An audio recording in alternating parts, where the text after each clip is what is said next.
Salut les maniacs du gros son qui tâche, comme prévu une petite vidéo et ce spécialement pour vous.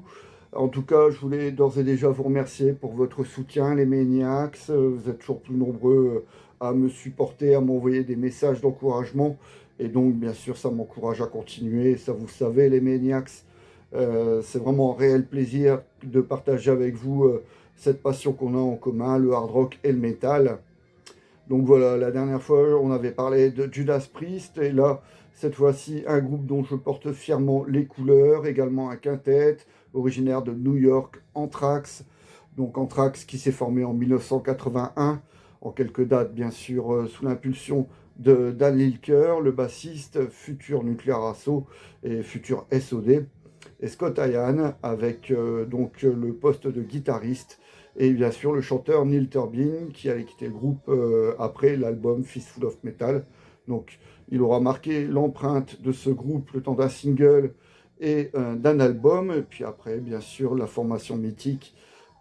Dan Licker s'en va pour fonder Nuclear Assault avec John Connelly, ex-Anthrax. Frank Bello entre dans la place avec Dan Spitz. Et puis les succès s'enchaînent avec l'album Spreading the Disease et surtout Among the Living. J'espère ne pas m'être emballé et voilà, j'espère que en quelques collectors, eh bien, on va découvrir davantage la discographie d'Anthrax, qui est un groupe qui est bien collectionné et qui, à l'époque où le grunge ravageait tout sur son passage et où le métal était plus ou moins en odeur de sainteté, pas vraiment, surtout aux États-Unis. Donc à l'époque, Anthrax était en chute libre vers 95-96, à partir de Stomp 442 en fait. Et j'ai pu me faire une petite collection Anthrax pour pas trop cher. Les collecteurs d'Anthrax ne valaient plus grand-chose, donc j'en ai profité, les maniacs. Ok, je vous avais dit que Charlie Benante était le batteur d'Anthrax. Ça me revient, là, maintenant j'ai oublié de le citer. Donc bien sûr, Charlie Benante qui est le principal compositeur d'Anthrax. Donc je vous ai expliqué en 95, l'album Stomp 442 est dans les bacs et malheureusement cet album a fait un bide monumental parce que bien sûr le hard rock, le metal c'est une musique morte et enterrée. Ça n'empêche pas Anthrax de sortir coup sur coup deux singles. Ça se faisait à l'époque, hein, deux singles du titre Nothing avec deux pochettes différentes. Et bien sûr, en bonus, les reprises chères à Anthrax.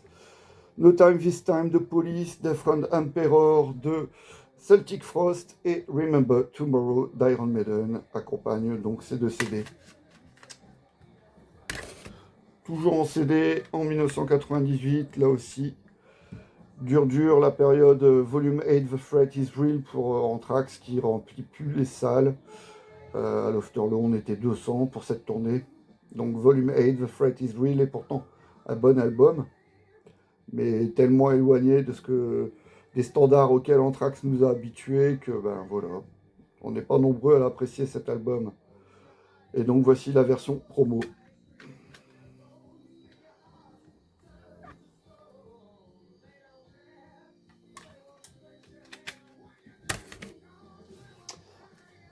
2003, le grand retour de Anthrax, We've Come For You All, avec John Bush, bien sûr. Rob Caggiano est à la guitare, Scott Ian, Frank Bello, Charlie Benante. Et voici une version limitée pour la tournée qui suivait, puisque l'album est sorti au printemps. Donc le CD est bien à l'intérieur, avec des belles photos live. Je vais le mettre comme il faut. Et en plus, le petit bonus bien sympathique, un 45 tours, avec une version acoustique de Safe Home et une reprise des Ramones, We're a Happy Family en vinyle pourpre.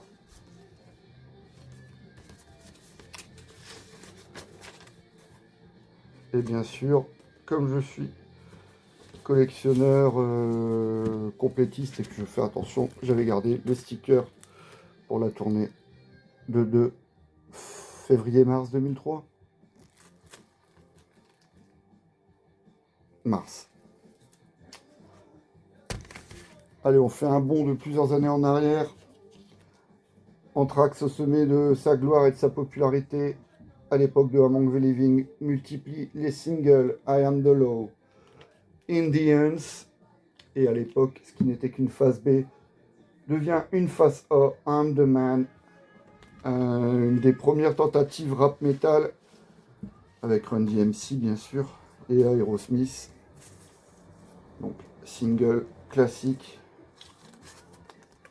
avec un emballage cartonné du plus bel effet, le disque a vécu, enfin le format a vécu, mais bon, je ne vais pas m'en plaindre, je l'ai acheté comme ça.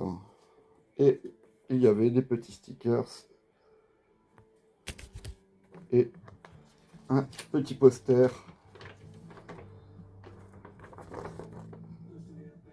Et donc là, la photo a été retouchée.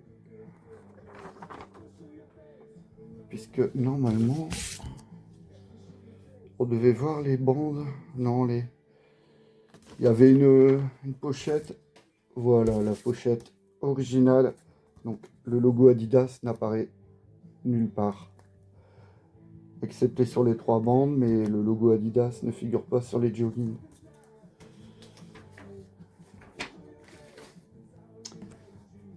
« 1986 pour l'album Spreading the Disease, Anthrax part en tournée européenne avec Metallica. Et pour la date de Cardiff, dans le Pays de Galles, il y avait 4 versions différentes de ce single Madhouse, avec deux live, ARR et God Save the Queen, reprise des Pistols. Et donc en fait, il fallait retrouver les 4 stickers de couleurs différentes pour rencontrer Anthrax. Live from Cardiff. Et c'était pour gagner un voyage pour aller voir Anthrax en Europe. Donc il fallait trouver les 4 couleurs différentes et espérer ensuite être tiré au sort. Hyproglow, le 3e single issu de l'album Sound of White Noise, le premier étant Only et le 2e Black Lodge. Donc c'est le single, maxi single, souvenir de la tournée 1993 à l'automne en compagnie de Clawfinger, avec une version live de Room for One More, la version studio de Hyproglow et un remix sur Electra.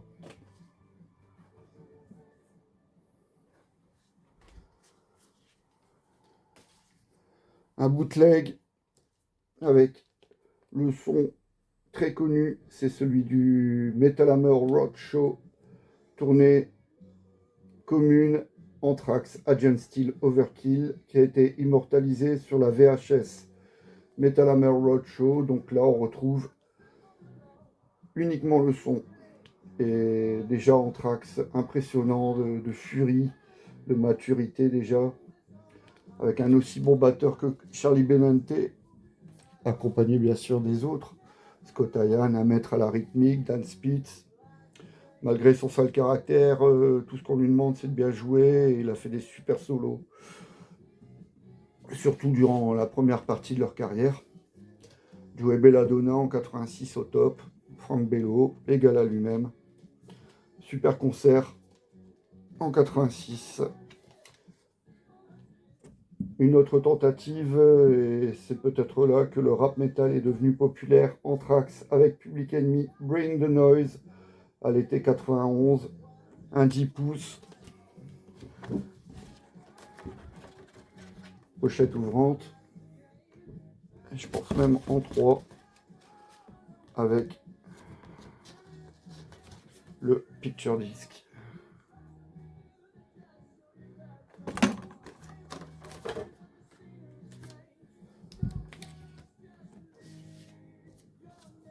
Les premiers pas de Anthrax avec Joey Belladonna, Armed and Dangerous au printemps 85. Il s'agit ici du pressage Megaforce. Donc le premier pressage de ce EP.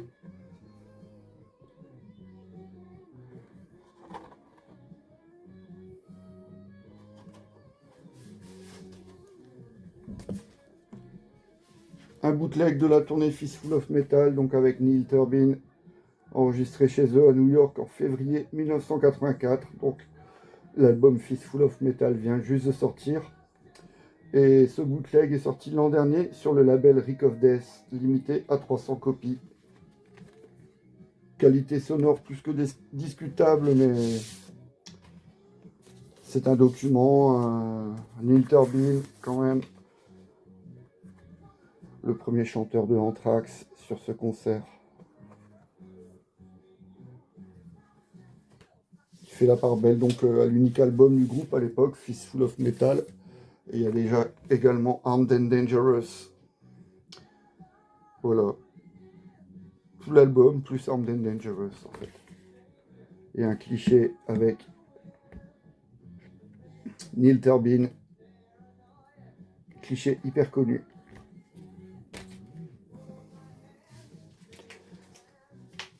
Et enfin, dernière sélection pour ce soir. Le live The Island Years en version vinyle, paru donc en 1994. Et limité à 10 000 copies, 9 999 plus précisément. Le numéro 1459. Donc c'est le pressage Audiophile Limited Edition avec le livret du CD, curieusement, que tout le monde connaît, enfin les fans de Anthrax le connaissent. C'est quand même un live qui a été bien pressé à l'époque. Et donc, voilà.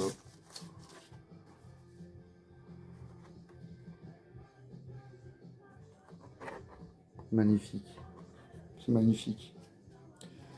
Voilà les Maniacs.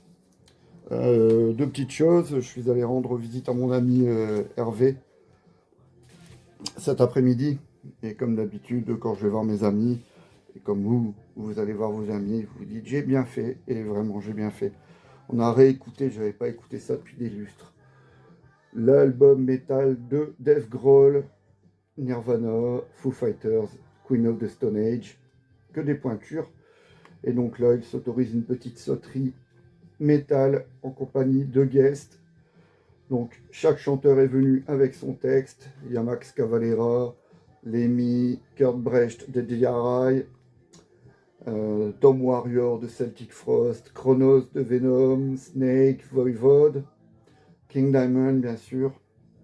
Et pour chaque chanteur, eh bien, il a composé un titre dans l'esprit du groupe dans lequel il officie, ce qui fait qu'on se retrouve quand même avec le morceau Centuries of Sin, avec Kronos donc. C'est peut-être le contre-exemple en fait. Quand j'écoute ce titre, Centuries of Sin, j'en parlais justement avec Hervé, le timbre de voix de Kronos n'est pas sans rappeler celui de Led Orion, bien sûr à l'époque de Cassid Roll. Mais sinon, vraiment, une agréable surprise.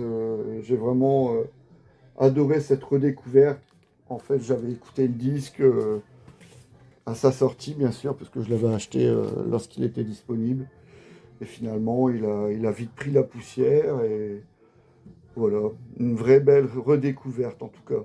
Et enfin, merci à toi Stéphane, qui m'a soumis l'idée de faire une vidéo sur un de tes groupes favoris, si ce n'est le groupe de ton cœur, Anthrax. Allez, ciao les Maniacs, bon week-end à vous, et puis soyez heureux, surtout prenez soin de vous, très important, je le rappelle, mais bon, là aussi, il faut être bien dans la vie, il faut être bien, et on fait ce qu'on peut, quoi. Allez, prenez soin de vous les Maniacs, à très vite.